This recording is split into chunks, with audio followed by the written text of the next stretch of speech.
Kitchen. The twins devastate the world. One spills the cereal, the other smashes bananas into the floor. The fridge is open. Something is dripping. Something explodes. Banani is on all fours, scrubbing the floor with a piece of paper towel. Wife Banani, please, clean the floor while I keep an eye on these two. And don't get distracted. Banani, yes, I'm cleaning. Looks at the carnage, more or less. The twins scream. One jumps onto his back. The other pours milk on his arm to help. Wife Banani, move it. Banani, in a hollow voice. Banani, I'm going just a second to the bathroom. Wife, and come back right now. Bathroom. Banani goes in, closes the door softly like a thief. He leans on the sink, breathes, looks at the floor. Banani, just 10 seconds lying down. He lies on the floor. In 3 seconds, he's asleep, already snoring. The wife looks for him all over the house. Wife Banani, oh Lord, are you in here? Are you okay?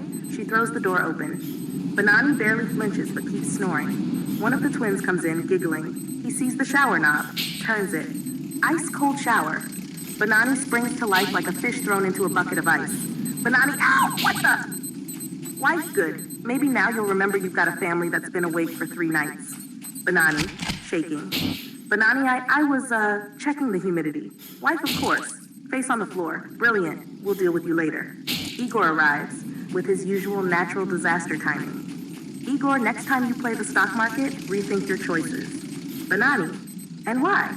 Igor, because you've just learned that sleep is a luxury, and it costs you dearly.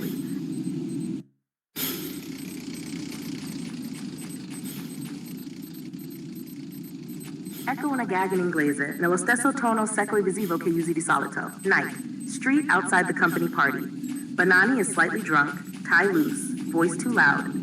A group of young apprentices listens, impressed. Banani. And that's why leadership is about vision and duct tape, mostly duct tape. He laughs at his own joke. Too long, an egg hits his head. Crack, yolk dripping. The apprentices stare. Banani. Team building exercise. Later, Banani's apartment. Night. Banani gets home, he sighs. Peace.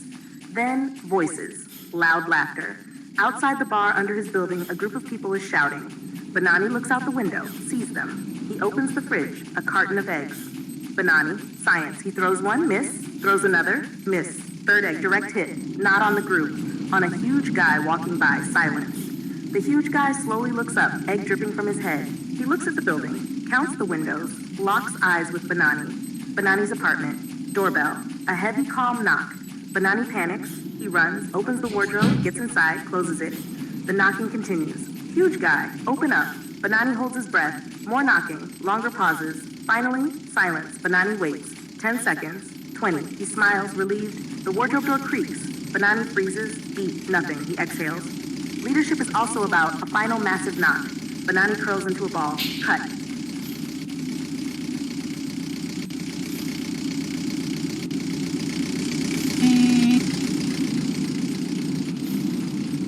Banani walks into the bedroom. All he wants is to lie down. He stops. There's a crooked plank. Banani waits. This can't stay like that. He pulls out his combat-grade duct tape, fixes the plank, then another one, then another. At the end, he's basically rebuilt the entire bed. Custom model. Banani Fix 3000. Banani. Now I can finally sleep. He drops onto it. The bed collapses like a house of cards. A sharp, dry crash. Planks everywhere. Banani sinks into the middle, stuck, legs straight up in the air. Pause. Banani, I think I overdid it with the perfectionism.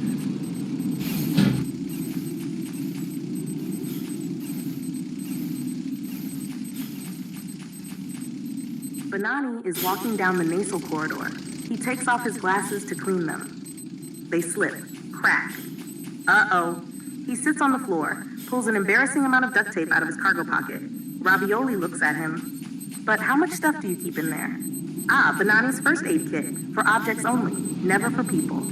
Banani starts rebuilding the frame piece by piece. Lines, strips, folds, reinforcements. 20 minutes of absolute silence. Finally, he looks up.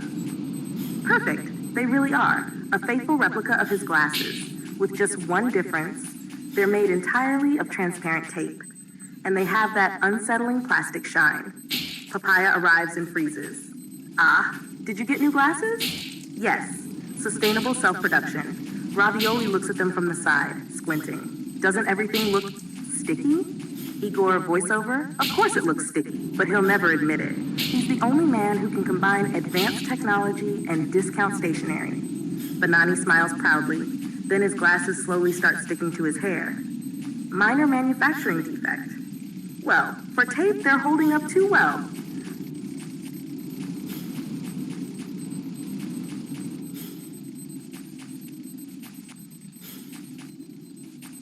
Ravioli steals a box of chocolates from the conference catering room. He opens it behind a column. No chocolates.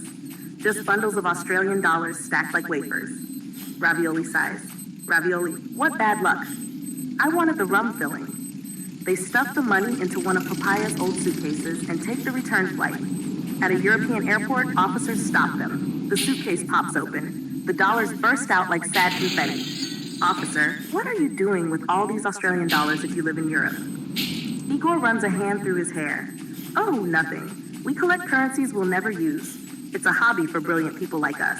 The officers exchange looks. Stone faces. The suitcase is confiscated. Ravioli raises a finger. Wait, I only stole a box of chocolates. The money was inside. It's all a misunderstanding. The officer nods slowly. Of course. Chocolates filled with $100,000. Very funny.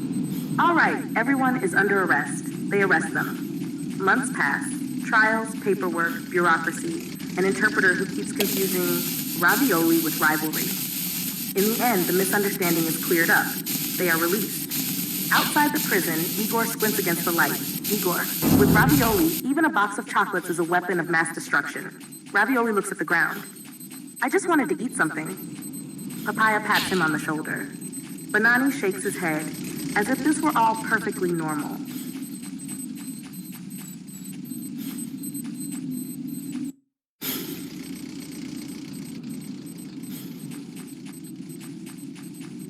Papaia, Banani, Ravioli, and Igor are standing in front of a shop that's about to open. Banani needs to pick up a watch he left there. At some point, they start talking, then realize there's an agent waiting for the shop to open, listening to their conversation. Ravioli says, Ravioli, when I was little, one of my neighbors burned some weeds. I had my window open, I breathed in the smoke, and I almost died. Then Banani says, Banani, yeah, but if you almost died, they would have taken you to the hospital, put you on a ventilator. So it's not true that you almost died. And Igor says, Igor, yeah, because you've never tried riding a crowded bus with the smell of farts. But when he finishes the joke, he turns around. The others are gone. They've left him alone. Only the people waiting in front of the shop are still there, and it looks like he's been talking to himself. To get out of the situation, Igor says, Igor, yeah. Farts? Yeah, I just let one out. It's a strong one. Suddenly everyone's eyes go wide, and they all move away to the other side.